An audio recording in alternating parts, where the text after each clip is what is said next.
Приветик всем! Еще раз приветик, приветик. Ну что, сегодня у нас второй день интенсива. Сегодня мы с вами будем вязать образцы. Я уже один образец связала для своего свитерочка. Теперь я буду вязать с вами второй образец уже другим диаметром спиц, чтобы убедиться, какой диаметр мне больше подходит. Я сейчас еще вам отдельно расскажу, пока мы не начали вязать. Приветик. Какие образцы вязать при каком случае. То есть вы мне поскидывали фотографии ваших свитерочков вот в течение вчера и сегодня, и я посмотрела, ну, какие виды свитерочков вы планируете вязать, какие узоры у вас там будут. И выделила 8 примерно, у меня, да, 8 получилось, 8 типов свитерочков с разными узорами. И на каждый тип свитерочка я сейчас распишу, какие нужно делать образцы, какие нужно вязать образцы. Так. Узор скину, да, узор скину, девочки. Привет, почти 10 тысяч подписчиков. Ну, не почти, но скоро, думаю, да. Привет, Саша, я так рада была, что ты лайкнула мои работы. Ой, приятно, мне тоже приятно. Скину сегодня обязательно скину узоры. Вот они у меня нарисованные уже. Это узор с моего розового предыдущего свитера. Это узор, которым я буду вязать свой нынешний свитер. Сразу сейчас такую вступительную теоретическую часть скажу, а потом мы перейдем уже к более практической части. Насчет узоров. Меня очень часто спрашивают, вообще честно скажу, самый часто задаваемый вопрос — это сколько набрать петель. Мне очень многие девочки пишут, причем, знаете, не пишут пряжу, не пишут спицы, а просто пишут, сколько набрать петель на свитер 44 размера. Ну и вы, я думаю, все опытные у нас девочки прекрасно понимаете, что я не могу ответить на этот вопрос, потому что... Ой, сейчас я выключу уведомления, потому что для того, чтобы понять, какое количество петель нам нужно набрать, во-первых, нам нужно знать, какая у нас пряжа, во-вторых, нам нужно выбрать спицы, потому что можно вязать одной и той же пряжей разным диаметром спиц, и в-третьих, нам, в принципе, нужно связать образцы. Самое важное в нашей работе — это сделать правильные расчеты, чтобы у вас получился красивый свитер или платье, но для того, чтобы сделать правильные расчеты, нам нужно связать образцы. И если вы свяжете один единственный образец, и вы решите, что это 100% правильно, то вы будете все-таки неправы, потому что я, например, все равно вяжу минимум 2 образца. Мне иногда и 2 образца не хватает, и я вяжу третий. Ну, 4 я не вязала, по-моему. То есть максимум вяжу 3. Вы можете и 4, и 5 вязать. Для чего мы вяжем образцы? Для того, чтобы понять, какая плотность вязания нам подходит. Дело в том, что у каждого мастера есть своя плотность вязания. Вы можете вязать туговато, и вам нужны будут спицы большего диаметра, чем написано на этикетке, например, да? Точно так же вы можете вязать слишком рыхло, и вам нужны будут спицы меньшего диаметра, чем написано на этикетке от пряжи. Так вот, чтобы понять, какие спицы вам нужны, вам обязательно нужно связать образцы. Что я делаю? Я вяжу образцы примерно вот такого размера, и даже меньше. Иногда бывает, здесь я решила свой узор посмотреть, иногда бывает вяжу даже меньше. И э, фух, Санёк, ты меня отвлекаешь своими сообщениями. Вот, и для того, чтобы мне понять, подходит мне эта плотность или нет, я сначала делаю влажно-тепловую обработку образца. Я просто мочу его в теплой водичке и сушу на горизонтальной поверхности. После этого я беру образец в руки и щупаю, подходит ли мне такая плотность, нравится ли мне, как лежит мой узор, слишком ли туго, либо слишком слабо, есть ли просветы, например, если вы вяжете платье, желательно, чтобы просветов не было. И я это оцениваю. Если мне подходит, я выбираю этот диаметр спиц. Если мне не подходит, если получилось слишком рыхло, я беру диаметр спиц более тонкий и вяжу снова этот же узор на это же количество петель, делаю влажно-тепловую обработку и смотрю, подходит мне или нет. То есть на этапе выбора образца, на этапе выбора нашего, ну, правильного диаметра спиц вы делаете полдела, потому что если вы связали один образец и как-то так, знаете, на него невнимательно посмотрели, сделали по нему расчеты, потому что для чего образец, мы по этим образцам будем делать расчеты. И в итоге у вас получилось слишком широкое, рыхлое или наоборот слишком плотное изделие, которое можно вот так на стол поставить, и оно у вас будет стоять, то, ну, я не поняла, с какой фразы я начала, чем закончить предложение. Короче, вы понимаете, что если вы не сделаете вот эту часть работы, то у вас может получиться какое попало изделие. Это важно. Поэтому я выделяю на образец вот прям отдельный эфир. Вот я один образец свой связала, я вязала его спицами. Обязательно я запоминаю, записываю, чем я вязала. Вязала я его спицами кубическими. Эти спицы у меня диаметром 5 миллиметров. Мне плотность понравилась. Пока меня устраивает. Я влажно-тепловую обработку еще не делала. Учтите, что нужно оценивать образец после ВТО, потому что очень часто пряжа меняется. Вот, сейчас я хочу связать образец более толстыми спицами для того, чтобы, ну, точно убедиться, подходит ли мне этот диаметр. У меня спицы теперь уже круглые, 5,5 миллиметров. Вот я свяжу, посмотрю, что мне подойдет. Один образец мы не вяжем, вяжем мы минимум 2, а то и больше, потому что, например, если мне не подойдет этот, не подойдет следующий, то я, значит, должна взять что-то среднее, либо наоборот, мне вообще оба не подходят, и я беру спицы толще, либо тоньше. В общем, вяжем образцы обязательно. Если у вас не будет образца, то как вы сделаете расчеты? Сейчас я почитаю, что вы пишете, и расскажу, какие образцы на какой узор нужно вязать. Саша спрашивает, и сколько ж набрать петель. Всем привет, надеюсь, свяжу по вашему мастер-классу с дочей свитерок. Свяжете обязательно. Добрый вечер, Натали, добрый вечер. Я расчеты сделала, но еще не скинула домашнее задание. Образцы связала, но что-то не то. И понятно, что мне... Ой, не поняла, что написано. Не поняла.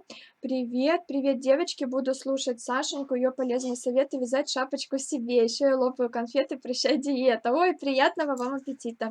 Я тоже сорвалась и прям жру конфетки. Все знают, что у нас есть суперсекретный в чат в Телеграме. Да, ну не то, что супер, но чат для участниц интенсива. Здравствуйте, Александра Викторовна. Верно, правильно. Спасибо, что вы знаете. Разрешите войти в класс? Я опоздала. Здравствуйте, Елена, заходите. Спицы классные. Когда эфир будет на ютубе, неудобно в 8 вечера смотреть онлайн. Сразу после эфира я загружаю его на ютуб. Вчера не получилось, потому что у нас не было интернета. Сегодня нам его починили. Так что сразу вот в течение получаса обычно он там бывает. Ну что, давайте я переверну камеру и теперь расскажу, на какой случай, на какой свитерок, какой образец вам нужно будет связать, какое количество. И еще давайте я тоже предысторию быстро скажу. Вы же понимаете, да, что у нас каждый узор имеет свою плотность вязания, потому что одни узоры едят много пряжи, и из них получаются более плотные вязаные полотна, другие, наоборот, рыхлят пряжу и делают ее более жидкой, что ли, знаете, вязаное полотно более рыхлое, дырчатое, тонкое становится. Поэтому мы обращаем внимание на то, сколько узоров в нашем свитере и вообще в любом изделии. Вот если у вас в свитере есть несколько узоров, значит, вы вяжете несколько образцов. Если у вас, например, свитер связан лицевой гладью, здесь сверху у вас идет коса, то вы не сможете сделать расчеты по образцу с косой, потому что на лицевую гладь нужно петель меньше, поэтому вам нужно связать образец с лицевой гладью и образец с косой. Вот как раз сейчас я на этом остановлюсь, и на примере ваших свитеров, которые вы мне присылали сегодня, я расскажу, какие образцы кому вязать. Так, я не совсем поняла, ДЗ нужно обязательно до четверга сделать или можно в пятницу? У нас в закрытом профиле Инстаграм есть сроки, до какого числа нужно сдать. Там стоит дата, это значит, что в эту дату включительно нужно сдавать домашние задания. Там, по-моему, стоит 2 ноября, вот как раз завтра, включительно 2 ноября, вы можете сдавать. Если у вас есть какие-то задержки, вы мне пишете и говорите, я не успеваю, сдам такого-то числа. Все, я ставлю для вас лично новое число. Если вы меня не предупредили, то, ну, тогда, значит, ну, я не скажу, что я не принимаю домашние задания, но я бы не хотела проверять домашние задания позже, потому что у нас уже потом идут новые, и все накладывается. Ой, у меня дочка Александра Викторовна. Красиво это очень. Сашуля, какой фирмы у тебя кубические спицы? Knit Pro. Саша, у вас серый свитер с косами, связанный с пряжей Ализе Кашмира в одну или в 2 нити. Он связан из пряжи Ализе Кашмира Fine в 2 нити. Александрочка умна и стройна, словно сосна. Юмор любит очень тонкий, голосок имеет звонкий. Спасибо вам, ничего себе, мне стихи так еще в эфире не писали. Ну все, давайте работать. 10 минут я уже проболтала, но я, правда, важную информацию говорила. Сейчас, если что-то с интернетом будет, вы мне сообщайте. Ну, я имею в виду, что, может, эфир будет виснуть или еще что-то. Так, вот вы как уже видите в прямом эфире, я расписала все ваши свитерочки, которые вы мне скидывали. Вот они, сейчас я на ютубе еще камеру поправлю. Вот эти свитерочки. И сейчас, секундочку. Секундочку. Вот эти свитерочки, и по ним я сейчас буду вам объяснять, какие образцы кому вязать. Что такое? Проводочек. Сейчас, секунду, девочки. Я вот так сделаю. Может, так будет получше. Иногда в камеру лезет провод, и это не очень красиво. Так, ну вот, готово. Так, всем привет. Саша, вы можете скинуть схему теневого узора, который у вас на розовом образце в Инстаграм. Да, скину, сегодня скину после эфира сразу же. Ну что, смотрите, вот я нарисовала 8 разных свитерочков. Сейчас я вам объясню. Смотрите, если у вас свитерок, вы вяжете свитерок горизонтальный, если у вас на свитерочке идет какая-то одна коса, либо 2, либо 3, неважно, между этими косами есть какой-то мелкий узор, это либо лицевая гладь, изнаночная, платочная вязка, рис, может быть все что угодно. Вот я записала, есть коса, есть мелкий узор и снизу резинка, либо не резинка, а, например, платочная вязка, изнаночная гладь тоже, то есть снизу какая-то каемочка, то вы должны будете связать два образца. Первый образец вы вяжете образец с косой, второй образец вы вяжете с мелким узором вашим. Мелкий узор, то есть это лицевая, изнаночная гладь или так далее. Один образец коса, второй мелкий. Если вы не знаете, каким диаметром спиц связать косу или вообще свитер, начните сначала с какого-то более сложного узора. Вот, например, с косы. Вы свяжите ее несколькими диаметрами спиц, посмотрите ширину ее, подходит вам, не подходит, может быть, косу можно расширить, сузить. Тогда уже можете вязать мелкий узор отдельно, то есть у вас должно быть два образца с косой. То есть, наоборот, всего два образца, один с косой, один с мелким узором. Образец на резинку вязать не нужно, потому что на резинку идет такое же количество петель, сколько на ваш мелкий узор уходит.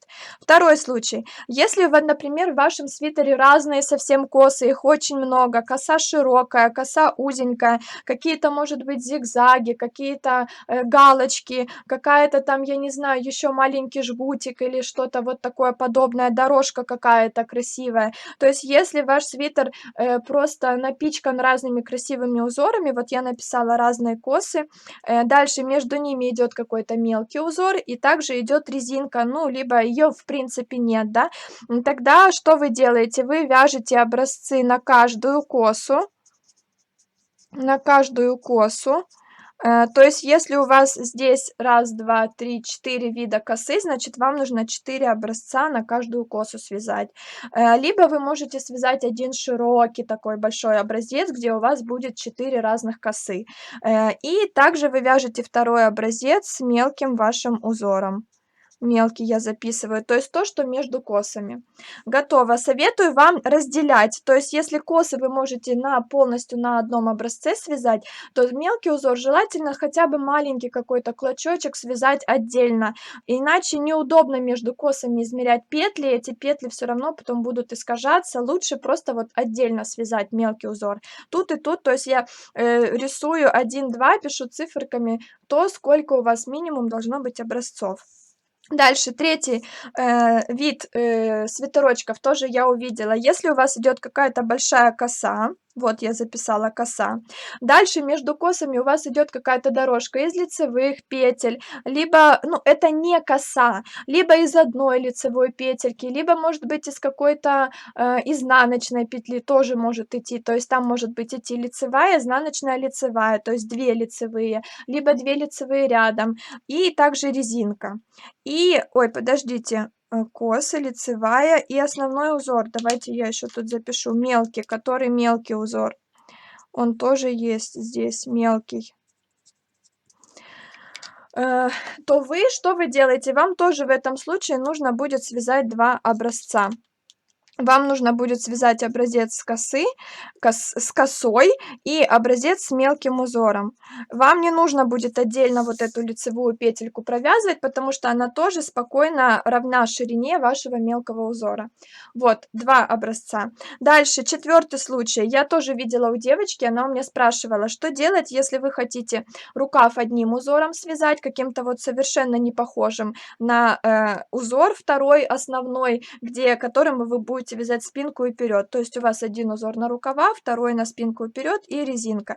Тогда вам нужно будет связать образец с первым узором, например, с узором на рукав, и второй образец с вторым узором, который у вас на спинку и вперед. Если этот второй узор тоже вот такой мелкий, как я писала, платочная вязка, лицевая, изнаночная гладь, рис, то вы вяжете только 2. Если у вас второй тоже какой-то сложный узор с косами, может быть, ну вот что-то такое, на что уходит больше пряжи, чем на лицевую гладь, тогда вы еще отдельно можете связать образец для резинки, но минимум это вот эти 2 узора.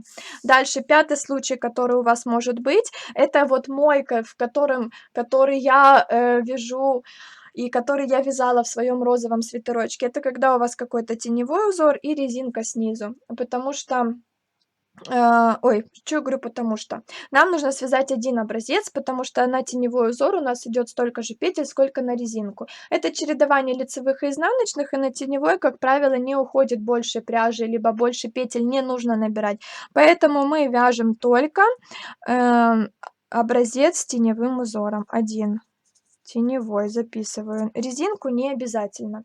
Так, шестой наш вид свитерочка, то, что я тоже видела у девочек, это когда ваш свитер связан просто одним каким-то мелким монотонным узором, типа платочной вязки, лицевой, изнаночной глади, типа риса, ну, может снизу быть какая-то резинка. Тогда вы просто вяжете тоже один образец с вашим основным узором. Основной узор. Резинку вязать тоже не нужно, потому что на нее уйдет такое же количество петель, сколько и на основной узор. Седьмой случай. Если у вас косы, косы, косы, косы по всему свитеру, снизу резинка, между кос у вас нет лицевых изнаночных, либо там совсем одна может быть изнаночная, то есть свитер полностью напичкан косами, они создают объем. Тогда вам нужно уже в этом случае связать 2 узора, ой, 2 образца. Первый образец это образец с косой, это может быть ваша одна коса, либо 2 косы. И второй образец это уже наша резинка, потому что ну, здесь уже нецелесообразно вязать образец с лицевой изнаночной гладью, потому что ее здесь ну как бы нет. Тут только косы плюс резинка, значит мы вяжем косу, вяжем резинку. И восьмой, последний случай. Вы вяжете, например, свитерок ажуром, и по низу у вас тоже идет резинка. Значит, вы тоже вяжете образец с ажуром и образец отдельно с резинкой. Ажур и резинка. Вот все случаи, которые я у вас увидела. Сейчас я почитаю комментарии и отвечу на вопросы. Так, это я сказала. В одном образце можно связать 2 узора с будущего свитера. Если это вот, например, как я тут говорила, если это коса плюс мелкий узор, лучше вязать 2 отдельных образца. Если это большое количество кос, как здесь, то можно связать в одном образце. Но желательно разделять. Вы можете ниточку не отрезать, вы можете связать один образец и от этой же ниточки набрать петли на следующий образец. Если не хотите, вы вот такие клочочки размножать, маленькие узорчики, маленькие образцы, которые потом некуда деть. Вы можете просто не обрывать резинку. Так, спасибо, Саша, этого не за что. Так, если жгут по краям будет, это где по краям? Снизу, сверху, где рукав, то есть то же самое. Это значит наш вот этот случай. У нас есть жгут, коса и есть какой-то основной узор. Значит, мы вяжем образец на косу и на наш основной узор. Вот, я думаю, понятно. Если что, пишите сейчас вопросы, буду отвечать. Я пока буду начинать вязать свой образец. И можем, в принципе, поболтать. Можете задавать любые вопросы. Я рассказала, видите, за 19 минут самую важную часть, но я хочу сейчас с вами все-таки образец связать, чтобы показать, во-первых, узор, потому что я знаю девочек, кто будет повторять за мной от и до полностью то, что делаю я, только свои размеры, свои мерки будет вставлять. Поэтому мне важно показать, как вяжется мой рисунок, мой узор. Вот этот узор я вязала на своем розовом свитере, который у меня был связан связан перед интенсивом, как бы пробный. Я скину вам эту фотографию, здесь ничего сложного. Эта часть либо лицевые, либо изнаночные, это либо изнаночные, либо лицевые. То есть вы чередуете. Это раппорт 10 на 10, 10 петель, 10 рядов. Так, и вот это мой узор, которым я собралась вязать свой нынешний свитер. Вот я связала пока один образец, я сделаю влажно-тепловую обработку, посмотрю, нравится мне, не нравится. Учитывайте то, что на вашем свитере это будет выглядеть вот так. То есть здесь будет верхушка, ваш вырез, да, горловина, а здесь будет край свитерочка. Тут будет один рукав, тут второй. То есть вы узор должны, ну, как бы не так рассматривать, а вот так для свитерочка. Так, Саша, резинку потом набирать на готовый свитер по низу. Да, потом, и мы будем ее потом рассчитывать. Ну что, я возьму спицы потолще, попробую повязать, посмотреть, что у меня получится. Здесь я набирала, вот мой узор, точно так же вот эти темные клеточки это изнаночные петли, светлые это лицевые петли. Я здесь набирала 26 петель на наш образец, еще скажу по количеству петель. На образец вы набираете минимум, если, например, это лицевая гладь или резинка, вы набираете на образец минимум 22 петельки. Если у вас пряжа совсем толстая, вы вяжете спицами, например, 8 миллиметров, ну или выше, тогда вы можете набрать на образец 12 петель. Почему 12 и 22? Потому что кромочные мы не учитываем, мы будем измерять 10 петель, либо 20 петель своих рабочих. Если у вас какой-то узор, как у меня, и он имеет свой раппорт. Вот мой узор имеет раппорт 12 петель в ширину. Естественно, вы должны связать образец так, чтобы ваш раппорт поместился. То есть вы либо 2 раппорта, либо 3, неважно, да, либо 1 раппорт вяжете. Вам не нужно набирать 22 петельки в любом случае, вам нужно ориентироваться на раппорт вашего узора. Резинку сверху тоже потом набирать? Да, тоже. Первой части на YouTube нет, будет после этого эфира обязательно. Здесь я набрала 26 петель, я решила вязать 2 раппорта, 12 плюс 12, 24, плюс 2 кромочные. У меня получилось 26. Ну и вверх точно так же. Вверх мы вяжем минимум рядочков 10, лучше 20. Я связала тут, по-моему, рядочков 12, еще потом посчитаю. Когда мы будем измерять наш образец, мы измеряем его, не считая наш наборный ряд и не считая наш ряд закрытия. Вот так вот. После того, как вы связали образец и сделали влажно-тепловую обработку, вам нужно его оценить, насколько сильно он у вас вытянулся, либо скукожился, либо расширился. Поэтому вам обязательно нужно учитывать, растянулся он или нет, и насколько сильно. И если... Ой, сейчас как я буду набирать и разговаривать. И если у вас образец растянулся сильно, тогда вам нужно будет учитывать это в расчетах, и вы обязательно запишите. И если вы запланировали, например, длину изделия, вот здесь у меня длина изделия 50, 50 это мало. Если вы, например, вяжете платье, у вас длина изделия 100 сантиметров, тогда вы еще учитываете, что под своим весом у вас растянется изделие, поэтому нужно вязать сантиметров на 5 короче. Но если вы вяжете свитерок, вот как у меня, сантиметров 50-60, ничего не учитывайте, мы это все будем учитывать в расчетах, потому что образец мы будем измерять после влажно-тепловой обработки. То есть он у нас уже растянулся, и мы уже растянутым его будем измерять.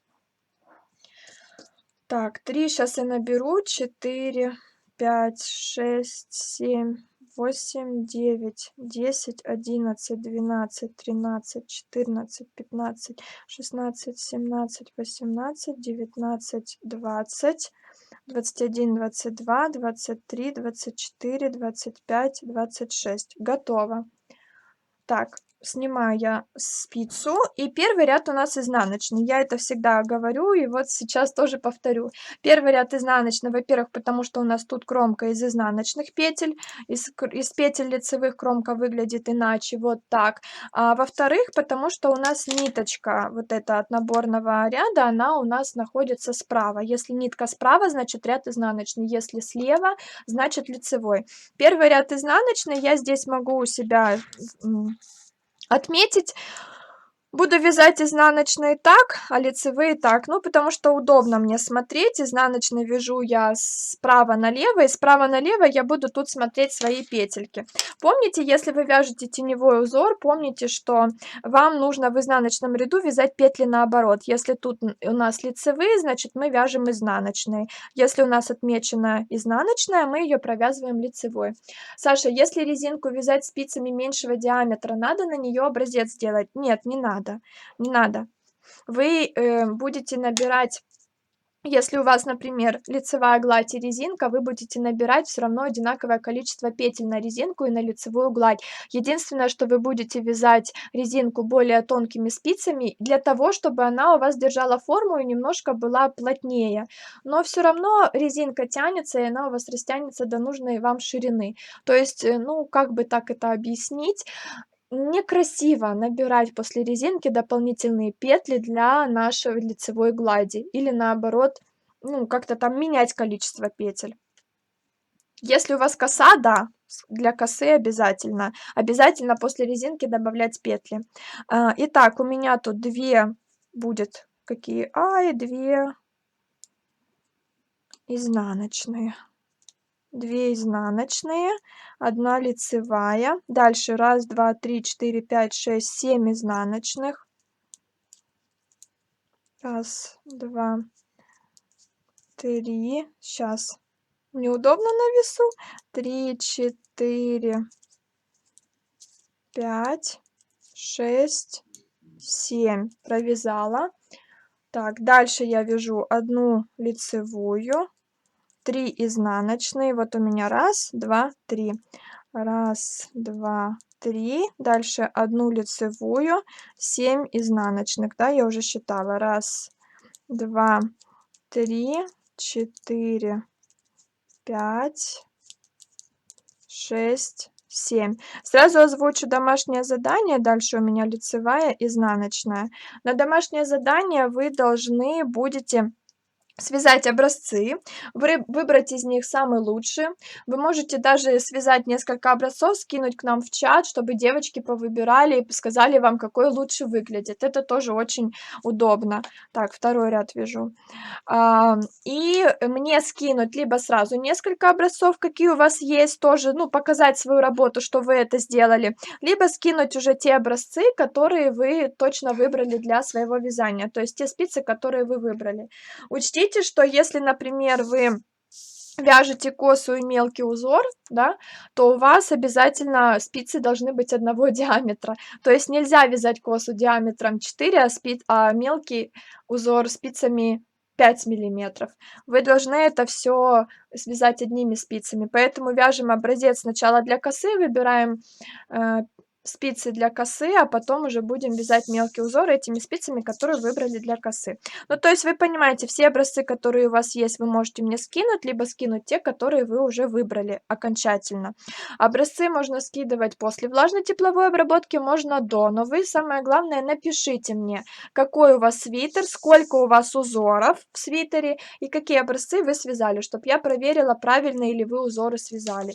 Если вы, например, на каждый еще свитер свяжете резинку, предположим, да, то тоже ничего страшного. Ну, то есть это тоже плюс.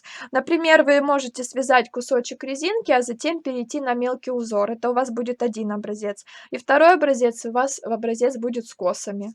Тоже так можно делать. То есть посмотреть, как выглядит резинка. Резинка может быть любой, и 1 на 1, 2 на 2, 3 на 3, 2 на 1. Ну, в общем, какую вы захотите. Это уже не имеет значения. Это уже чисто ваше желание. Так, у меня изнаночная, 3 лицевые. 1, 2, 3, изнаночная, лицевая, изнаночная. Сейчас я свяжу немножко и покажу вам, как делать влажно-тепловую обработку. Изнаночная, лицевая, изнаночная, 3 лицевые, 3 изнаночная. Так.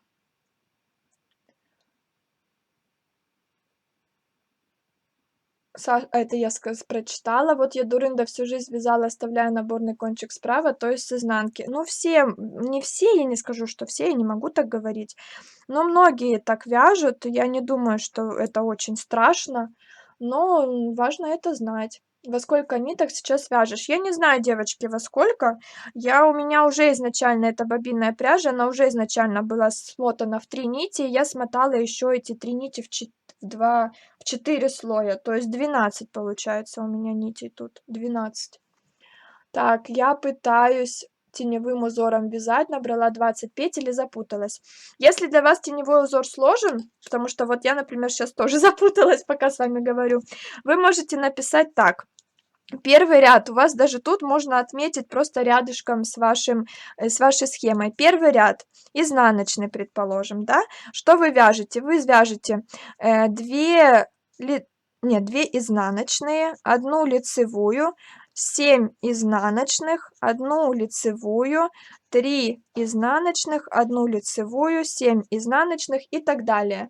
И здесь отметить раппорт. Ну, то есть, что повторяется у вас. Значит, у нас здесь будет повторяться вот 2 изнаночные, 1 лицевая. Вот, можно с 1 лицевой, 1 лицевая, 7, 1, 3. Вот, это ваш раппорт. Вот вы отметили, и вы можете вязать. Дальше, второй ряд у вас лицевой. Вы можете спокойно себе записать. У вас 1 изнаночная, 3 лицевые, 1 изнаночная, 1 лицевая, 1 изнаночная, 3 лицевые, 1 изнаночная, 1 лицевая. Тут раппорт такое есть. То есть у нас здесь изнаночная, лицевая сразу друг в дружку переходят. Дальше третий ряд изнаночный, и точно так же можете записать. Изнаночными вяжем отсюда. 1, 2, 3, 4. 4 у нас изнаночные, 1 лицевая, 3 изнаночные, 1 лицевая, 3 и 7. 7 изнаночных. И тут можно тоже отметить раппорт. Вот наш раппорт. И последний, например, 4 лицевой ряд вяжем мы отсюда. У нас получается 2 лицевые, 1 изнаночная, 5 лицевых, 1 изнаночная, 5 лицевых и так далее. И вот наш раппорт. Ну, в общем, вы вот так можете себе записать ваш узор и смотреть на то, как он вяжется здесь, а не здесь. Но, в принципе, когда вы вяжете уже несколько раппортов, свяжете, вы уже запомните и будете спокойно ориентироваться и вязать даже не глядя. Так. Просто сейчас вы отвлекаетесь. Это из-за того, что запуталась. Образец теневой, 10 петель, нужно или 20 набрать. Все зависит от вашего раппорта. Вот если у меня раппорт 12 петель, значит, мне нужно набрать минимум 12 плюс 2 кромочные. Саша, сколько пряжи примерно уходит на свитер? Ну, 300-1000 грамм может уйти. В среднем это 500 грамм. Так, ну что, я тут запуталась. 3 у меня 7. 1, 2, 3, 4, 5, 6, 7. Значит, мне нужно сейчас 1, 2, 3, 4, 5, 6, 7. Что-то я неправильно связала, девочки, мне кажется. Давайте я еще раз проверю. У меня изнаночная. Я ж вяжу отсюда, тупица. Изнаночная. Нет, все равно не то. Ой, мамочки, я запуталась. Нет, все правильно, я вяжу отсюда. У меня изнаночная, 3 лицевые, изнаночная, лицевая, изнаночная, 3 лицевые, изнаночная, лицевая, изнаночная, 3 лицевые, изнаночная. Вот, все нормально. Лицевая, изнаночная, 3 лицевые, 1, 2, 3, изнаночная, лицевая. Все, видите, когда болтаешь, то тоже путаешься в этом узоре. Так, Саша, можешь в чат кинуть фото горловины твоего горизонтального платья? Не нашла у тебя в инстаграме его. У меня там нет горловины в принципе, то есть у меня просто прямо. Я скину, покажу. Вопрос от новичка, не смейтесь. Первый ряд изнаночный, мы просто изнаночными вяжем и рисунок не начинаем. Теневым вяжу, как ты первый свитер. Да, поняла, объяснили. Да, мы не вяжем лицевыми петлями или изнаночными, мы сразу начинаем вязать узор, но мы отмечаем, что у нас первый ряд изнаночный. Так, вот дальше я вяжу снова третий рядок изнаночный свой. У меня здесь будет 4 изнаночных, 1, 2. И отмечайте себе в вашем раппорте узора порядок вязания, то есть стрелочки вы сначала вяжете так, вы можете и с этой стороны вязать, теневой узор не важно как вязать, вы можете вязать так, просто мне удобнее начинать, я вяжу слева направо и слева направо тут отмечаю, то есть стрелочку сюда, и вы будете так вязать. Красным здесь я отметила раппорт. Здесь еще важно понять, что в четных рядах в узор читаем слева, и там, где нарис изнаночный, надо вязать лицевыми, а там, где лицевые, вязать изнаночной. Да, я это как раз в начале и объяснила, когда начала вязать. Так, у меня дальше лицевая, 3 изнаночных, дальше лицевая. Вот этими спицами мне легче вязать. Раз, два, 3, 4, 5, 6, 7. Объясню почему. Потому что у них кончик более тупой, это Адди. У Knit вот этих кончик более острый. Так как я вяжу в несколько сложений, да, посчитали мы с вами 12, то острый кончик у меня постоянно пытался пролезть между петельками, а этот тупой, он сразу в одну мою большую петельку пролазит. Поэтому вот сейчас, вязав второй образец, уже сейчас на этом этапе я поняла, что эти спицы мне не подходят точно. То есть я буду вязать либо спицами такими же Ади, но диаметром меньше, чем эти, либо эти выберу. Так, кромочные мы вяжем. Да, кромочные в образце вяжем обязательно. Так, 7 я провязала, дальше у меня лицевая, 3 изнаночных, раз, два, 3, лицевая и 3 изнаночных. Вот я провязала 3 рядочка. Так нужно провязать минимум рядочков 10. Давайте я, наверное, покажу вам, как сделать влажно-тепловую обработку, потом продолжу вязать. Я думаю, что вы поняли смысл вязания. Камеру сейчас я немножко переверну и покажу, чтобы мы с вами самое важное рассмотрели, а вязание это уже такое.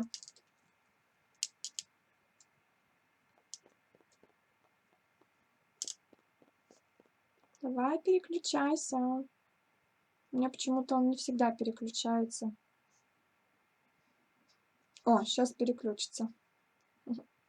Вот, все нормально, отлично. Ну вот, таким образом мы вяжем дальше наш образец. Но давайте сделаем влажно-тепловую обработку, то, что я вам хотела показать. Я здесь все отложу, камеру я вот так вот немножко вниз нагну. И эту тоже на ютубе, чтобы видели, что происходит у меня на столе. Вот, смотрите, я беру свой образец. Вот он мой образец. Буду его тут располагать. Дальше мне нужна водичка, тепленькая водичка, желательно температуры градусов 30 не выше. Водичка должна для рук казаться немножко прохладной, но вот обычно я просто из-под крана набираю, и таким образом у меня получается температура нужная температура. Тепленькую водичку, то есть не нужно там ничего кипятком обрабатывать, никакие наши образцы. Я кладу этот образец в водичку, сильно его не жмакаю, мне важно, чтобы он пропитался хорошенько водой, вы можете его оставить на какое-то время в этой воде, ну там, не знаю, минуточек на 10-15, главное, чтобы он полностью пропитался водой, то есть сразу его не вытаскивайте. Если у вас пряжа бобинная, вот у меня бобинная, я точно на этом не остановлюсь, вам нужно ее все-таки постирать, то есть вам нужно обязательно каким-то моющим средством ее обработать, прополоскать, потому что бобинная пряжа в основном используется для вязания, немножко тут подниму, в основном используется для вязания на машинах вязальных, поэтому она обрабатывается, чтобы она была более жесткая, такая менее пушистая. Вот, она обрабатывается специальными обработками, я не знаю, как это сказать. Вот, и нужно их обязательно смыть мыльной водой, каким-то мыльным раствором, либо обычным мылом, можно хозяйственным даже мылом, можно специальным средством для шерсти, но, честно говоря, чем жестче какое-то средство для вот этой бобинной пряжи, тем лучше она у вас выстирается.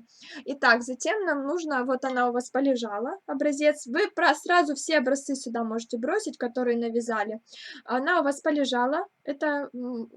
Почему она? Он, образец, у вас полежал здесь. Хорошенько пропитался водой. Теперь нам нужно полотенечко. Для образцов вот мне не обязательно что-то супер большое. Я использую всегда вот это, вы знаете, оно тут постоянно у меня фигурирует. Вот, мы наш образец вязаный, мы его вытаскиваем из водички, мы не жмакаем, мы просто немножко выжимаем водичку. Нам не нужно, чтобы сильно его как-то трепыхать, Не знаю, как правильно сказать, но вы поняли, в общем. И раскладываем мы на нашем полотенечке наш образец. Важно его разложить в спокойном состоянии, но в то же время не криво. Вот сейчас, например, он у меня кривой, потому что узор немножко перекосился, вот я когда доставала, здесь немножко вытянулось, тут, поэтому нам нужно его разложить вот. Очень сильно воняет сейчас, значит, пряжа точно чем-то обработана, и мне точно нужно будет ее постирать. Если вы покупаете пряжу для вязания, такую вот обычную в моточках, то просто в теплой водичке достаточно. Раскладываем мы этот образец, мы его не тянем во все стороны, мы раскладываем его в спокойном состоянии, но следим за тем, чтобы у нас все кромки были ровненькие, чтобы у нас лежал прямоугольник, а не какая-то фигура непонятная. Вот так вот мы его разложили и оставили. Вы можете его промокнуть полотенечком, если хотите, но для образца, честно говоря, это не важно, потому что он высыхает и так хорошо. Итак, этот ваш образец должен лежать. Лежать до тех пор, пока он у вас не высохнет. Вот, в принципе, и вся система. Если у вас таких образцов много, на ютубе я мне полголовы. Если у вас таких образцов много, то вы выкладываете их все на полотенце. Если вы, например, связали образец одним диаметром спиц, и вы хотите посмотреть, подходит вам этот диаметр или нет, то вы сначала его стираете, этот образец, разложили, высушили, посмотрели, понравилась вам плотность или нет, тогда вы решаете, брать спицы толще или тоньше. Вяжите второй образец. Ну, то есть не обязательно сразу вязать целую кучу. Приветики, приветики. Здороваются девочки. Все, вот так он у меня будет лежать. Но я его сейчас так не оставлю, пойду все-таки его хорошенько постираю. Вот, потому что пряжа бобинная. А вы можете его так оставить. На батарее не советую сушить. Почему? Потому что слишком горячая температура. Лучше вот, чтобы в комнатной температуре, в спокойной, он высыхал. Вы можете его положить на теплый пол, но тоже на полотенце. Тоже мне девочки спрашивали, можно ли так сушить. Главное, чтобы не было какого-то сильно горячего контакта сильного контакта с горячей высокой температурой. Все. Я вам все рассказала, все, что хотела. Ура! Про образцы вроде все. Если что, задавайте вопросы сейчас. Вяжите образцы, самое главное, скидывайте мне, если нужен какой-то совет, тоже пишите. Если вы не знаете, как вязать какой-то узор, вы сначала, это я про тех, кто участвует в интенсиве, вы сначала скидываете этот узор в наш чат, может быть, там девочки помогут, они для меня большая надежда, опора большая, потому что многие очень хорошо уже вяжут и могут чем-то помочь. Если, ну, никто не ответил, то не беда, ничего страшного, пишите тогда мне, я буду вам помогать разобраться с этим узором. Может быть, мы вместе что-то в интернете поищем, может быть, ну, я сразу вам на словах объясню, в чем тут суть. Если вы совсем новичок, то я вам не советовала бы брать какие-то сложные образцы, сложные свитерочки с целой кучей разных узорчиков. Берите что-то попроще, либо там одна коса основной узор, либо как у меня, какой-то теневой узор, который не требует особых усилий для того, чтобы правильно рассчитать ваши петли и ваши ряды. Может быть, он требует особой внимательности, чтобы его связать, а вот расчеты делать сложнее, когда есть какие-то косы, когда есть какой-то объем и узоры разной плотности. Так, до какого числа нужно скинуть образцы? Я сейчас не скажу вам, потому что я не запоминаю наизусть это все. Но сейчас я почитаю. Так, образец до 3-го. То есть до пятницы, до пятницы. Опять же, если что-то вы где-то опаздываете, не успеваете, 3 ж это пятница, да, включительно. То есть вы до пятницы, до глубокой ночи можете мне скидывать. Если что-то не успеваете, если у вас целая куча образцов, и вы еще хотите их еще вязать, то тоже просто напишите. Вот я в таком-то процессе сейчас нахожусь, не могу выбрать образец, не могу выбрать узор, не могу вообще разобраться, что я хочу, ну, тоже пишите, тогда я буду как-то новые сроки вам останавливать. Если вы боитесь, что у вас образцы не высохнут, вы их, например, там в пятницу связали и в пятницу их сделали влажно-тепловую обработку, тогда вы скиньте мне их без ВТО, вот как есть. Мне важно, чтобы я видела, что вы работаете, что у вас идет какой-то процесс, что вы не забили там на этот интенсив и занимаетесь другими делами, что вы переживаете и что у вас работа идет. Так, Сашенька, вы, конечно, невероятная крутышка, спасибо большое. Так, куда скидывать, где чат? Алена, у нас и в закрытом профиле Инстаграм есть вся информация. Если вы там есть, если я вас добавила, я проверяла, я сегодня всех добавила уже, ну, может быть, те, кто оплачивали вот прям сейчас, может быть, не добавила еще, но тех, кто оплатил утром и вчера, всех уже добавила. В закрытом профиле Инстаграм у нас есть там вся информация, куда скидывать домашние задания, где чат в Телеграме, как туда попасть, что такое, что ж там я еще писала, еще что-то было очень важно, часто задаваемый вопрос. Я забыла. Ну, посмотрите, пожалуйста. Точно так же там есть расписание прямых эфиров, там есть сроки всех домашних заданий от начала до конца нашего интенсива. И также каждый день я высылаю туда информацию по домашнему заданию на день сегодняшний. Также там будет вся информация, не информация, вернее, фотография вот этих всех моих расчетов. Эта же информация дублируется в нашем канале Telegram, в нашем чате, где я пишу всякие заметки вам. И еще такая просьба к вам, я думаю, что вы меня услышите. Пожалуйста, вот у нас есть в Телеграме чат, где я пишу свои какие-то заметки, где я скидываю аудиозаписи, где фотографии я вот эти скидываю. Ну, называется канал, да. Канал там, где не можете писать вы, где могу писать только я, как на Ютубе, да, канал в Телеграме, будем его так называть. Чат — это там, где вы общаетесь, канал, где пишу я. Так вот, у меня большая просьба к вам читать, смотреть, заходить. Вы закрепите этот канал повыше, я туда не так часто пишу, не думайте, что я вас там замучаю всякими сообщениями, но там есть очень много информации. Я там пишу ответы на часто задаваемые вопросы, пишу, когда у нас эфиры, какие домашние задания, где что посмотреть. Если я вижу, что в чате возникла какая-то проблема, девочки обсуждают и не знают, что делать, я сразу даю ответ на эту проблему. Вот вы мне многие спрашивали, куда скидывать домашние задания. Раз, и еще какой-то вопрос, тоже я уже забыла, второй какой-то вопрос. Там есть эта информация, я там об этом говорю. То есть слушайте, и вы быстрее, да, вникнете в суть дела, и не будете меня так часто отвлекать, и не будете отвлекать девочек, например, в чате. Так, еще хочу уточнить, в вашем узоре изнаночный ряд идет по рисунку? Нет, не по рисунку. У нас и лицевой, и изнаночный вяжется вот как узор идет. То есть у нас здесь в нашей схеме и лицевые, и изнаночные ряды обозначены. Так, Саша, ты для каждого проекта новую группу заводишь? У нас есть общий чат, где там все наши девочки, и общий канал для всех, и общий закрытый профиль тоже для всех. Нет, новую группу не завожу.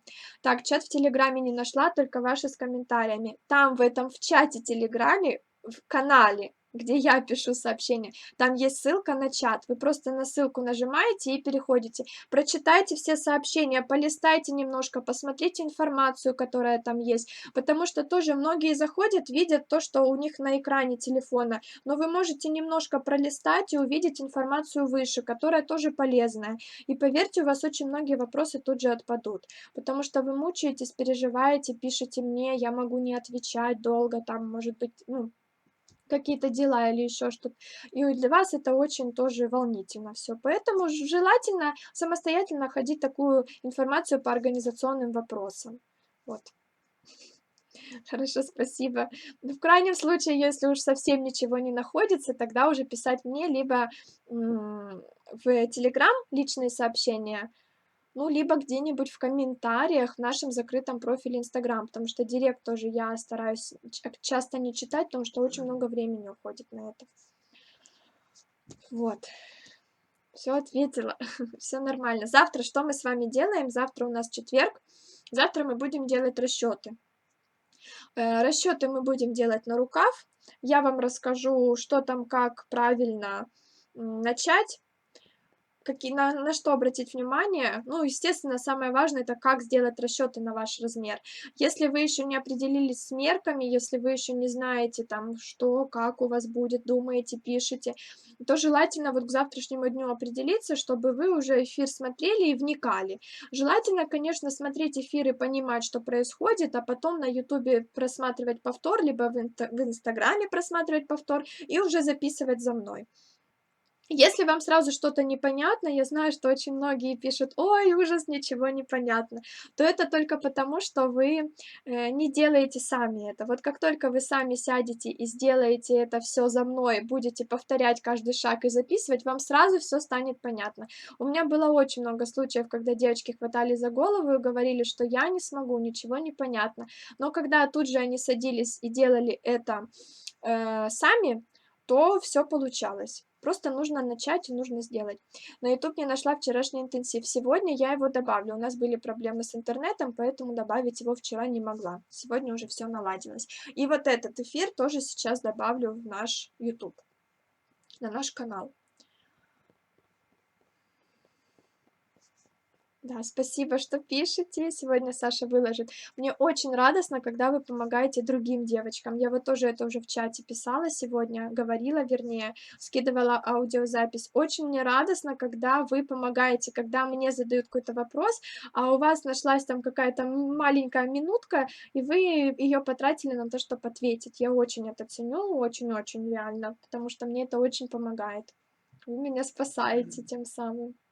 Ну все, сейчас после эфира я пойду поужинаю, потом проверю ваши домашние задания. Также еще хочу сказать для новеньких, у нас, в закрытом профиле "Инстаграм" есть табличка. Я буду выкладывать ее раз в день, может быть, 2 раза в день. Посмотрю на вашу активность. Если будете активными, то буду 2 раза в день, выкладывать.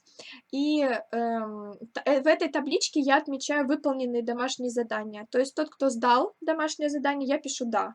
"Да" отмечается зеленым цветом. Мне Саша сделал такую штуку. Хотя это очень легко на самом деле. И Э, вы можете посмотреть, сколько у вас домашних заданий, которые вы не сдали, ну, там, в процессе интенсива, да. Вы можете посмотреть, сколько девочек уже выполнили домашнее задание. Это очень стимулирует работать тоже, когда вы видите, что почти все сдали, а одна вы единственная не сдали там что-то. Очень стимулирует работать. Поэтому обращайте внимание тоже на это, смотрите, какие домашние задания, кто выполнил, кто нет. Ну, в общем, заглядывайте иногда в нашу закрытую группу, в наш закрытый профиль. Там иногда бывает интересно. В конце нашего интенсива в воскресенье, 19 ноября, я проведу эфир, подведем итоги. Я покажу те свитерочки и платья, которые вы связали в этом интенсиве, и, ну, думаю, что они будут, потому что в конце каждого интенсива есть эти изделия. Покажу, и мы с вами вместе оценим, посмотрим, что вы связали. То есть тоже хороший стимул связать, чтобы я показала всем, вашу работу. Плюс те, кто успеет связать за 3 недели, получат в конце интенсива сертификат о прохождении моего курса. Так, сегодня уже вяжу рукава, ною очень, жду эфир по ним. С тобой очень быстро многому научилась. Яна, спасибо. Ох, нас соседи затопили, надо же, только в 20:00. Только освободилась, буду повтор смотреть. Фух, пусть у вас там все хорошо решится. Тоже уже вяжу, довязала до тушки. О, круто. У меня с расчетами не получается. 100 раз перемерила, пересчитывала и никак. И у меня. Ирина Наталья, пожалуйста, посмотрите, послушайте мою аудиозапись вот в том канале Telegram, я только что сказала. Я там про это говорила, и многие девочки, прослушав запись и сделав то, что я сказала, получили хорошие результаты. То есть ответы на ваши вопросы там уже есть. Так, и у меня я буду пересчитывать снова после эфира. Послушайте, пожалуйста, да, аудиозапись.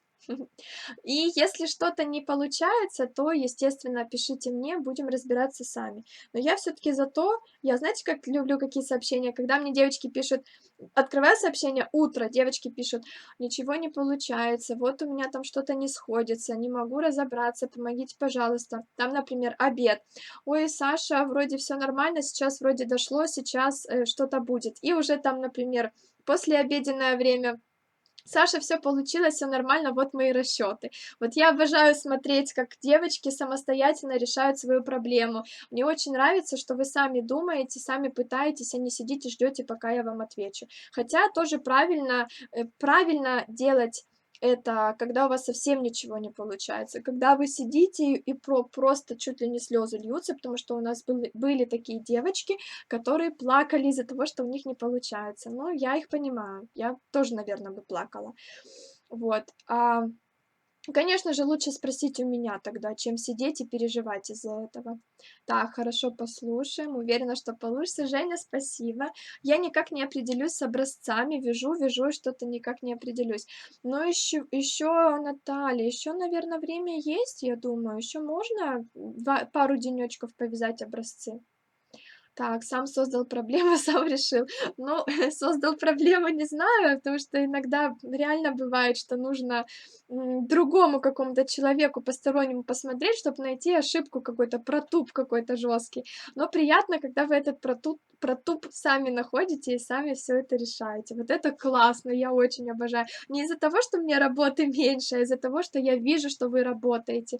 Мне очень важно понимать, что я не просто тут ля-ля-ля-ля-ля, я кого-то обучаю и кому-то передаю знания, и кто-то вяжет, и кому-то нравится. Вот это для меня самое важное. Для меня самое важное быть с вами вместе вот в этой большой команде и обмениваться знаниями, умениями, эмоциями. Вот это круто, потому что я, например, очень сильно устаю от интенсивов. От шапочного интенсива я до сих пор не отошла. Мне очень плохо иногда бывает. Я просто сажусь и чувствую, как у меня тело все, знаете, ломит, полностью все тело ломит, просто из-за того, что у меня физическая усталость. Хотя вот вы все рекомендуете мне поспать, но я сплю нормально, я сплю минимум 7-8 часов, а то и больше. То есть у меня чисто из-за того, что я утром встаю, и у меня начинается вот это рабочий процесс, и он может в 2 часа ночи только закончиться. Я между этими рабочими процессами бегаю на кухню, готовлю кушать, там что-то с Сашей общаюсь, кушаю. Эфир вечером, после эфира опять надо покушать, проверить домашние задания, и вот этот круговорот, он не заканчивается. И у меня так уже очень долго, и в то же время вы понимаете, что когда вот это все у меня происходит, у меня параллельно происходит счастье большое, что я с вами общаюсь. И мне кажется, что лучше вот в таком темпе жить, вот в таких условиях, чем просто сидеть нога на ногу и попивать чаек.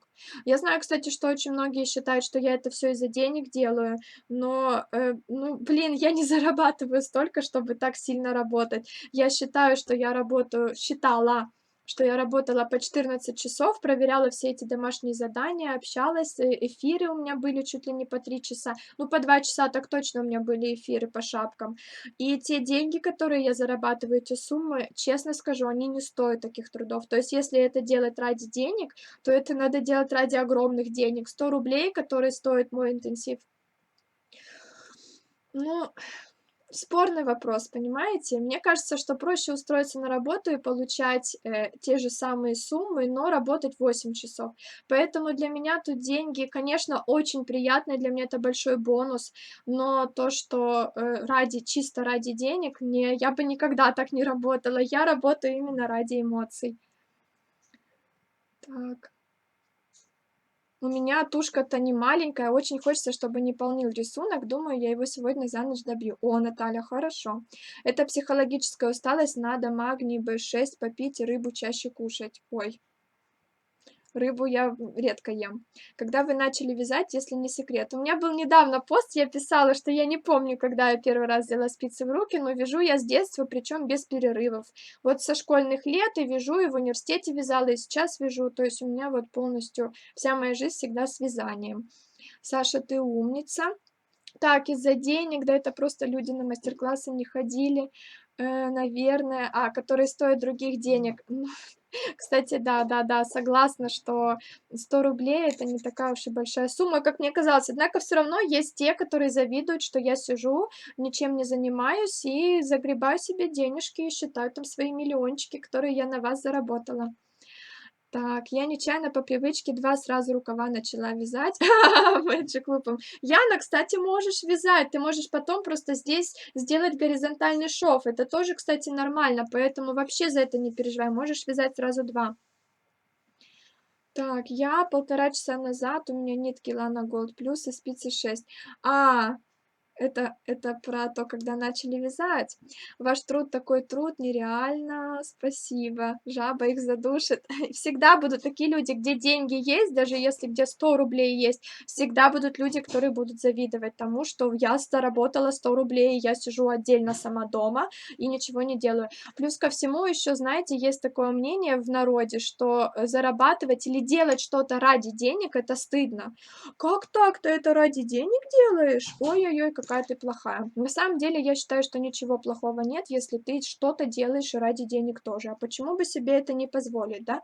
Но это, кстати, тут не мой случай, потому что тут деньги не очень большие я получаю. Огромная благодарность, спасибо. У Саши святая миссия. Саша, я знаю, что ты делаешь. Главное, те, кто знают, вот и все. Да, Яна, спасибо. Привет из Минска, спасибо. Ой, эфир заканчивается. Не обращайте внимания на тех, кто думает. Мы вас очень ценим. Вы умничка. Рада, что я с вами. Жалко, что недолго. Спасибо. Большая молодец. Оставайся такой же доброй и милой. Спасибо тебе. Ой, спасибо. Прям разбогатела на нас, пишут. Огромный труд. Я правда не понимаю, как вы еще держитесь, справляетесь с таким количеством работы, столько ДЗ вы проверяете. Это же, еще и ошибки находите. Спасибо, девочки. Все, буду прощаться. Всем пока, до завтра.